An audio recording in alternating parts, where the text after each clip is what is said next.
Hello दोस्तों, कैसे हैं सभी लोग। कैसी चल रही है DSSB स्पेशल एजुकेशन की तैयारी। दोस्तों जैसा कि हम क्वेश्चन सीरीज कर रहे हैं और अब तक हमारा क्या 560 प्रश्नों पर बात कर चुके हैं। ठीक है, आज का क्वेश्चन सीरीज रहेगा हमारा 561 से लेकर 570 तक, यानी कि 561 से लेकर 570 तक।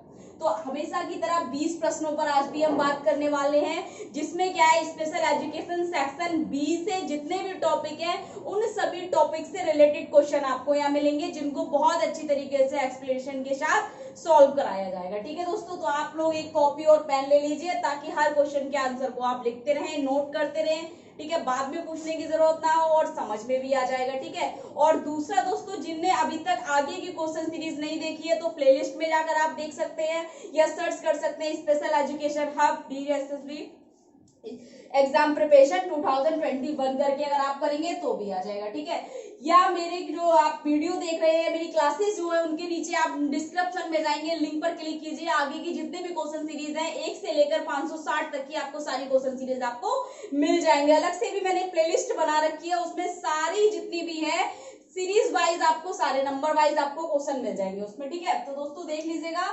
बाकी आज हम स्टार्ट करते हैं। आज का सबसे पहला प्रश्न है 561 क्वेश्चन नंबर देखिए, 561 प्रश्न नंबर देखिए।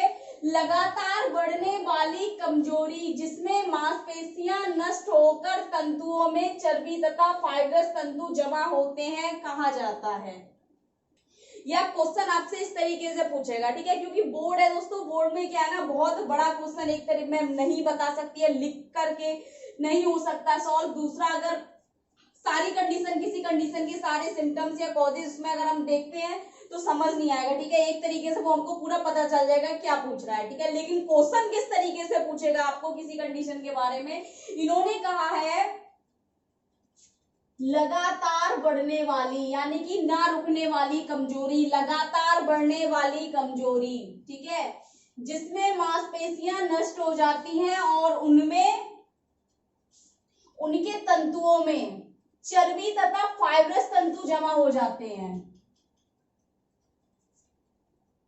चर्बी तथा फाइब्रस तंतु जमा हो जाते हैं, तो उस स्थिति को या उस कंडीशन को क्या कहा जाएगा। क्वेश्चन ने आपसे ये पूछा है कि वह कौन सी कंडीशन है या वह स्थिति कौन सी है, वह असामान्यता कौन सी है जिसमें लगातार, वह असामान्यता जो लगातार बढ़ने वाली कमजोरी जिसमें मांसपेशियां नष्ट होकर तंतुओं में चर्बी तथा फाइब्रस तंतु जमा हो जाते हैं, वह कौन सी असामान्य स्थिति है, या वह कौन सी असामान्य स्थिति जिसमें लगातार बढ़ने वाली कमजोरी रहती है व्यक्ति के साथ, मांसपेशियां नष्ट हो जाती हैं, नष्ट होकर तंतुओं में चर्बी तथा फाइब्रस तंतु जमा हो जाते हैं। ठीक है, अब दोस्तों देखिए, मैंने आपको बोला था टाइप्स ऑफ डिसेबिलिटी जो टॉपिक है ना आप रट लीजिए। प्रत्येक डिसेबिलिटी के जितने भी टाइप्स हैं, टाइप्स के अंदर उसके सब टाइप्स हो गए, उनको एक एक करके हमारी जितनी भी 21 प्रकार की दिव्यांगताएं हैं तो उन सभी को डिटेल में पढ़ लीजिए।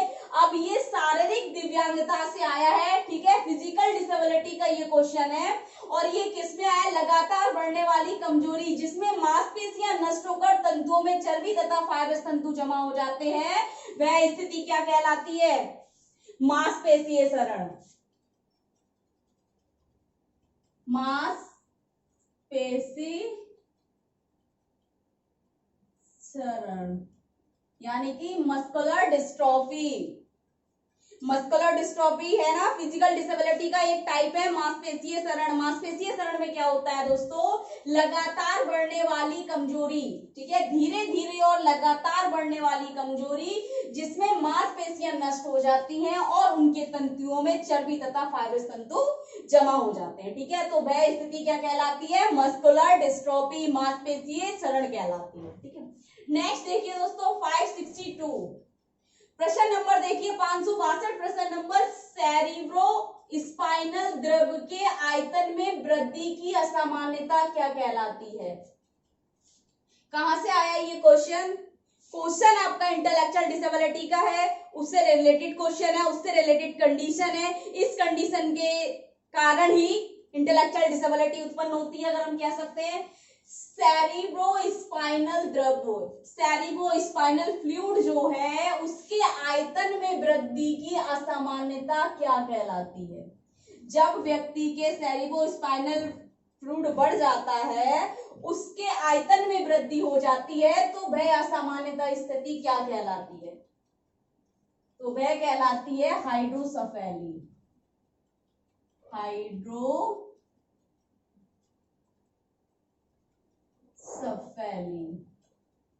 ठीक है, जिसे हम क्या और इसको हम कह सकते हैं जल सीड्स।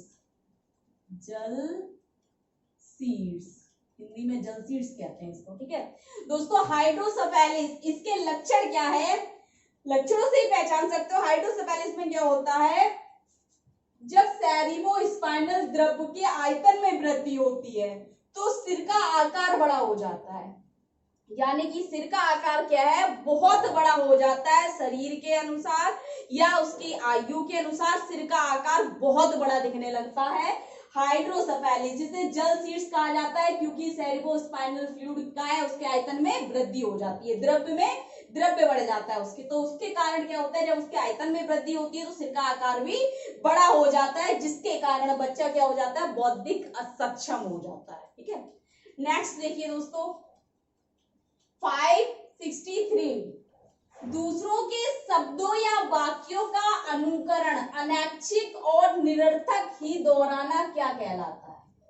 ये भी एक कंडीशन है। आप आज के क्वेश्चन जब देखेंगे ना, आपने आज के क्वेश्चन कहीं नहीं देखे होंगे और डिसेबिलिटी से ही रिलेटेड सारे क्वेश्चन है दोस्तों, तो बहुत ही ज्यादा मोस्ट इंपोर्टेंट है, आप नोट करते रहिएगा इनको।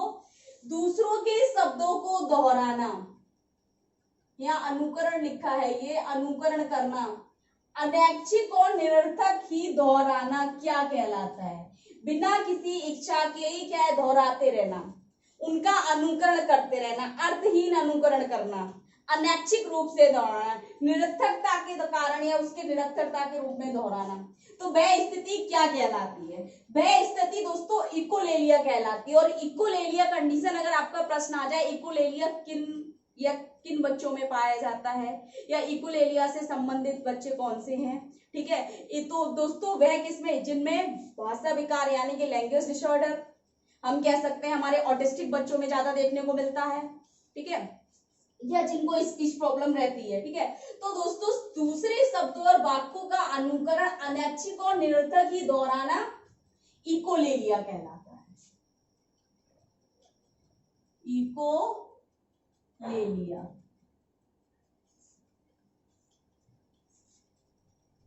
नेक्स्ट देखिए दोस्तों 564, श्रवण बाधित बच्चों को पढ़ाने का माध्यम क्या है?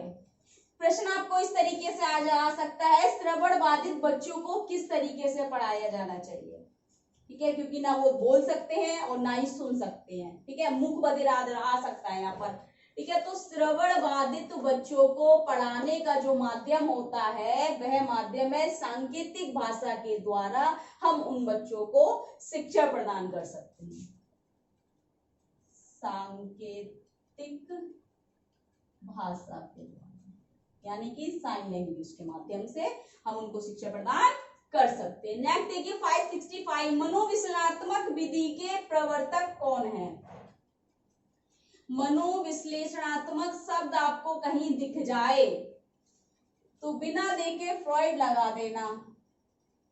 जितना इन्होंने इस शब्द के बारे में रिसर्च और सर्च किया है उतना किसी ने नहीं किया है, और जहाँ फ्रॉइड दिख जाए और मनोविश्लेषणात्मक शब्द दिख जाए आप लगा कर आ जाना, ठीक है दोस्तों। तो मोस्ट इंपोर्टेंट क्वेश्चन है, मनोविश्लेषणात्मक विधि के प्रवर्तक कौन है? फ्रॉइड। फ्रॉइड का पूरा नाम सिगमंड फ्रॉइड ऐसा है, लेकिन फ्रॉइड ज्यादातर लिखा हुआ आता है, तो उसमें डाउट में मत हो जाना, कंफ्यूज मत हो जाना, नोट कर लीजिए। 566 देखिए दोस्तों, निःशक्त बालकों की शिक्षा के लिए कौन सी शिक्षा का प्रावधान किया जाना चाहिए? निःशक्त बालकों से मतलब है दोस्तों यहाँ पर विशेष आवश्यकता वाले बच्चे, ठीक है। तो विशेष आवश्यकता वाले बच्चों को, विशेष आवश्यकता वाले बालकों की शिक्षा के लिए कौन सी शिक्षा का प्रावधान किया जाना चाहिए? तो कौन सी शिक्षा सही रहेगी इनके लिए? समावेशी शिक्षा का, समावेशी शिक्षा, इंक्लूसिव एजुकेशन, ठीक है दोस्तों। नेक्स्ट देखिए दोस्तों 567, गतिक कौशलों में अधिगम निर्योग्यता क्या कहलाती है? अब ये क्वेश्चन कहां से आया है आपका? आया ये लर्निंग डिसेबिलिटी से, अधिगम अक्षमता से पूछा गया ये क्वेश्चन। वो कह रहे हैं गतिक कौशलों का, यानी कि गतिक कौशलों में अधिगम निर्योग्यता क्या कहलाती है? अगर आपने टाइप्स ऑफ लर्निंग डिसेबिलिटी को पढ़ा है तब आपको ये क्वेश्चन समझ आ रहा होगा कि गतिक कौशलों का मतलब क्या है यहाँ पर। तो गतिक कौशल जो हमारे शरीर में गति, चाहे वो हाथ पैरों की हो गई, ठीक है, शरीर की गति हो गई, किसी भी प्रकार की मांसपेशियों से रिलेटेड, तो दोस्तों गति कौशलों में अधिगम निर्योग्यता को क्या कहते हैं? यानी कि किसी भी प्रकार की गति कौशलों में अधिगम निर्योग्यता है, ठीक है, अधिगम रूप से असक्षम है, तो उसको स्पेसिफिक क्या कहा जाता है? तो उसको हम कहते हैं दोस्तों डिस्प्रैक्सिया।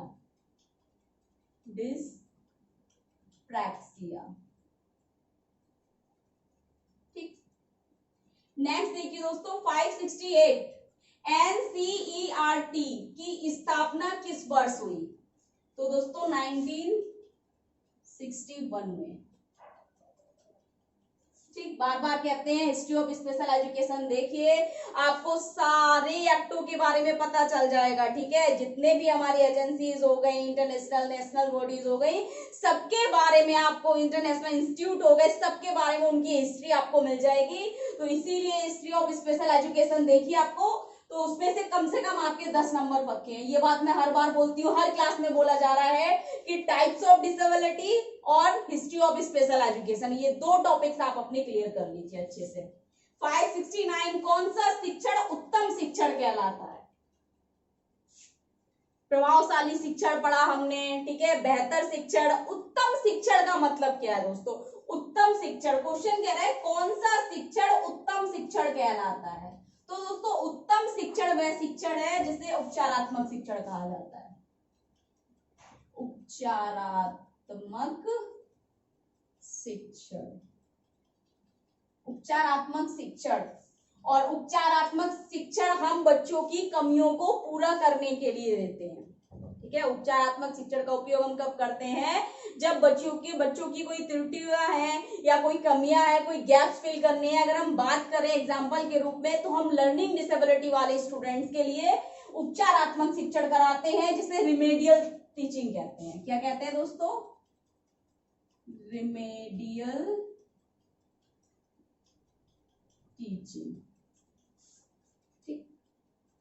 क्वेश्चन आपका इस तरीके से भी बन सकता है, अधिगम असक्षम छात्र या अधिगम असक्षम छात्रों के लिए कौन सा शिक्षण ज्यादा प्रभावशाली है? तो उपचारात्मक शिक्षण उनके लिए ज्यादा प्रभावशाली रहेगा। रिमेडियल टीचिंग या रिमेडियल सेशन ज्यादा प्रभावशाली रहेगा, ठीक है। नेक्स्ट देखिए दोस्तों 570 प्रश्न नंबर देखिए, संवेगात्मक विकास में किस अवस्था में तीव्र परिवर्तन होता है? यानी कि व्यक्ति में संवेगात्मक विकास जो है वह किस अवस्था में तीव्र परिवर्तन में गुजरता है या तीव्र परिवर्तन होता है? तो दोस्तों कब होता है वो? किशोरावस्था में, किशोरावस्था में। नेक्स्ट देखिए 571 शारीरिक विकास का क्षेत्र कौन सा है? संज्ञानात्मक विकास है ना, अधिगम किस क्षेत्र से अंतर्गत आता है, ठीक है, सीखना किस क्षेत्र के अंतर्गत आता है, सोचना, ये सारी चीजें। आज क्वेश्चन पूछा है शारीरिक विकास का क्षेत्र कौन सा है? शारीरिक विकास किस क्षेत्र के अंतर्गत आता है? वृद्धि शारीरिक विकास के मतलब कहते हैं ना, शारीरिक वृद्धि किस क्षेत्र के अंतर्गत है? तो शारीरिक विकास के अंतर्गत है। लेकिन शारीरिक विकास जो है उसका क्षेत्र कौन सा है? तो कौन सा है दोस्तों? स्नायु मंडल, स्नायु मंडल, ठीक। नेक्स्ट देखिए 572 प्राकृतिक एवं स्वाभाविक प्रेरक कौन कौन से हैं? प्राकृतिक एवं स्वाभाविक प्रेरक कौन कौन से हैं? अब इसमें दो क्वेश्चन बन सकते हैं आपके। प्राकृतिक एवं स्वाभाविक प्रेरक कौन कौन से? पहले इसके बारे में जान लेते हैं। भूख, प्यास, सुरक्षा, और ये सभी हमारे अर्जित प्रेरक हैं दोस्तों, ठीक है। क्वेश्चन ये भी आ सकता है, उसमें लिखा होगा अर्जित प्रेरक है, ऑप्शन में आपको होगा भूख, प्यास, सुरक्षा, इनमें से कोई नहीं, या ये सभी, ठीक है, इस तरीके से आपको क्वेश्चन मिलेगा। ठीक है, तो प्राकृतिक एवं स्वाभाविक प्रेरक, भूख प्यास सुरक्षा, और ये अर्जित प्रेरक आएगा तो भूख प्यास सुरक्षा, ये भी हमारे अर्जित प्रेरक होते हैं। ठीक है, जन्मजात होते हैं। नेक्स्ट देखिए 573, 573 प्रश्न नंबर देखिए, व्यक्ति के अचेतन मन के अध्ययन हेतु उपयोग की जाने वाली व्यक्तित्व मापन विधि कौन सी है? यानी कि किसी व्यक्ति के अचेतन मन की, अनकॉन्शियस माइंड अगर हम बोले, अचेतन मन क्या होता है? Unconscious mind. अनकॉन्शियस माइंड के अध्ययन हेतु उपयोग की जाने वाली व्यक्तित्व मापन विधि कौन सी है? मनोविश्लेषण विधि। मनोविश्लेषण विधि अनकॉन्शियस माइंड के अध्ययन के रूप में जो उपयोग की जाने वाली विधि है, उसके व्यक्तित्व के मापन करने वाली विधि है, तो वह विधि है मनोविश्लेषणात्मक विधि। नेक्स्ट देखिए दोस्तों 574, आगमन विधि में प्रयुक्त होने वाला शिक्षण सूत्र क्या है?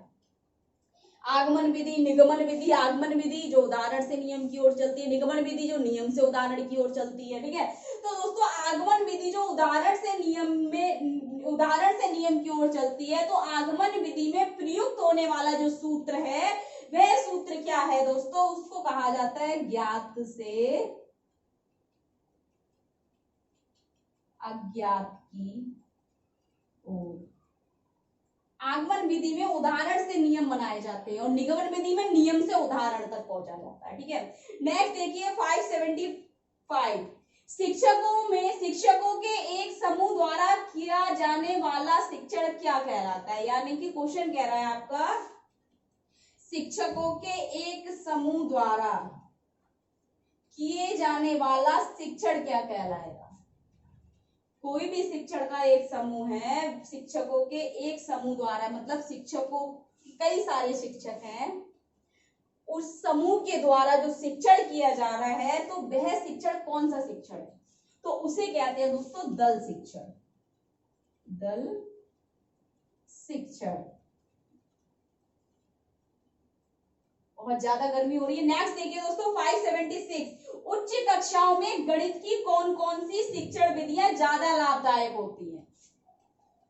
मतलब उच्च कक्षाओं में अगर हम बात करें, उच्च कक्षाओं में गणित की कौन कौन सी शिक्षण विधियां ज्यादा लाभदायक होती हैं? एक चीज और बता दूं इस क्वेश्चन को, अगर उच्च कक्षाएं आ गई पहले तो हमारा आएगा, तो ये पीआरटी के लेवल में ये क्वेश्चन नहीं आएगा, टीजीटी में आ सकता है ये, ठीक है ना।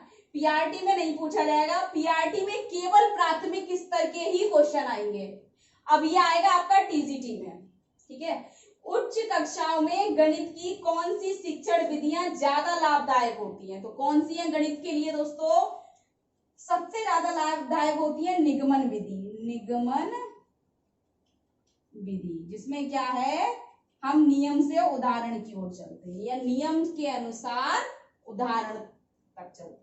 नेक्स्ट देखिए 577, 577 प्रश्न नंबर, भाषा अवबोधन से संबंध विकार को क्या कहा जाता है? अब ये क्वेश्चन हमने कई बार किया है, ऐसी कोई क्लास नहीं गई है अगर मैं बात करूं, जब हमने डिसेबल से रिलेटेड क्लासेस की थी जिसमें हमने ये क्वेश्चन नहीं किया था, लेकिन हर बार पूछने का तरीका अलग अलग है। क्वेश्चन में पूछ, क्योंकि क्वेश्चन नहीं बदलते, ना ही कभी टॉपिक बदलते हैं, ना टॉपिक कम होते हैं, हमेशा टॉपिक बढ़ते ही है हमारे एग्जाम के लिए। नेक्स्ट टाइम आएगा और ज्यादा टॉपिक बढ़ जाएंगे और ज्यादा हाई लेवल हो जाएगा, लेकिन क्वेश्चन वही रहते हैं, टॉपिक वही रहते हैं, पूछने का तरीका बदल देते हैं। ठीक है, क्वेश्चन मेथड चेंज कर देते हैं। अब यूं कह रहे हैं भाषा अवबोधन से संबंध, अब क्या है ना, हमने भाषा विकार तो पढ़ा है, अवबोधन आ गया शब्द। ठीक है, कहीं ना कहीं हम कंफ्यूज हो जाते हैं शुद्ध हिंदी को लेकर। भाषा अवबोधन से संबंध विकार या संबंधित विकार को क्या कहा जाता है? तो दोस्तों ये भाषा विकार से संबंधित है, तो भाषा विकार से संबंध अवबोधन से संबंध विकार को क्या कहा जाता है? अफेसिया। अफेसिया।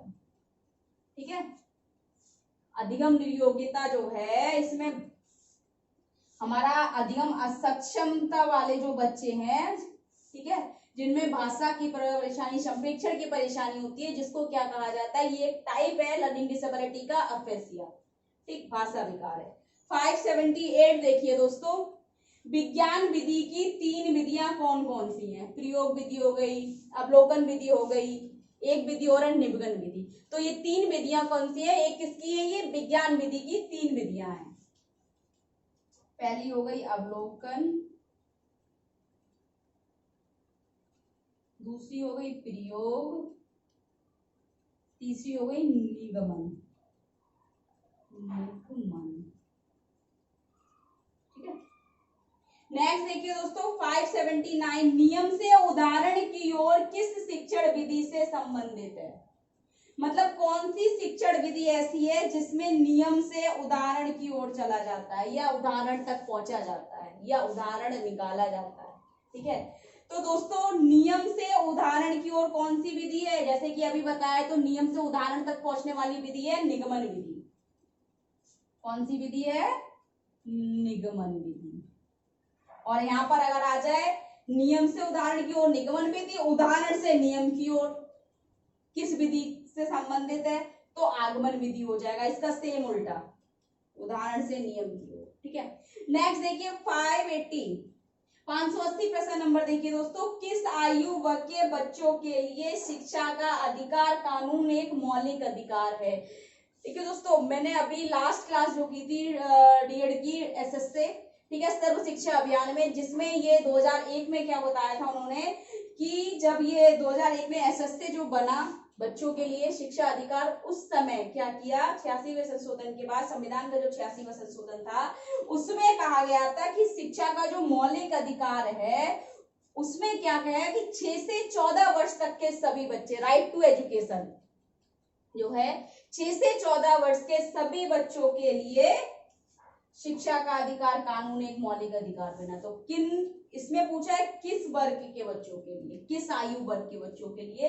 तो 6 से 14 वर्ष, 6 से 14 वर्ष के लिए। ठीक है, राइट टू एजुकेशन में भी आप देख लीजिए। ठीक है, शिक्षा, अनिवार्य शिक्षा और मुफ्त शिक्षा। ठीक है, 6 से 14 वर्ष तक के बच्चों के लिए मुफ्त और अनिवार्य शिक्षा की बात की गई थी इसमें। ठीक है, तो दोस्तों आज भी हमने 20 प्रश्नों पर बात की हमेशा की तरह। तो 20 प्रश्न हमने बहुत ही अच्छे से सॉल्व किए हैं। अगर किसी को कुछ समझ नहीं आ रहा है, कुछ पूछना है, कुछ डाउट लग रहा है दोस्तों, अभी भी एक बार फिर से कहते हैं टाइप्स ऑफ डिसेबिलिटी को आप बहुत अच्छे से डिटेल में पढ़ लीजिए। ठीक है, जो उसमें नई डिसेबिलिटी के बारे में उन्होंने ऐड किए हैं, कुछ ऐसी कंडीशन है जो नहीं ऐड की है दोस्तों। ठीक है, तो उनको भी आप डिटेल में कर लीजिए। क्वेश्चन कहीं से भी कुछ भी पूछ सकता है। तो इस बार का एग्जाम जो होगा, जो टाइप्स ऑफ डिसेबिलिटी या डिसेबिलिटी से रिलेटेड आएगा, सारा ही कंटेंट नया आएगा। ठीक है, पहले के जैसा नहीं आएगा, लगता ही नहीं है पहले जैसा, क्योंकि पहले 60 डिसेबिलिटी पे बात की जा रही है और आज कितनी 21 डिसेबिलिटी पे बात की जा रही है। तो कंटेंट तो सारा नया आएगा ही, बाकी का तो जो भी होगा देखा जाएगा। लेकिन आप types of disability, history of special education, 2 topic clear कर लीजिए, ताकि आपके 40 नंबर में से 20 नंबर आपके कहीं नहीं जाएंगे। ठीक है दोस्तों, तो अगर ठीक लग रहा है तो दोस्तों वीडियो को लाइक करें, चैनल को सब्सक्राइब करें, बेल आइकन को प्रेस कर दें, ताकि हर आने वाली क्लास आप तक पहुंचती रहे दोस्तों। Thank you so much.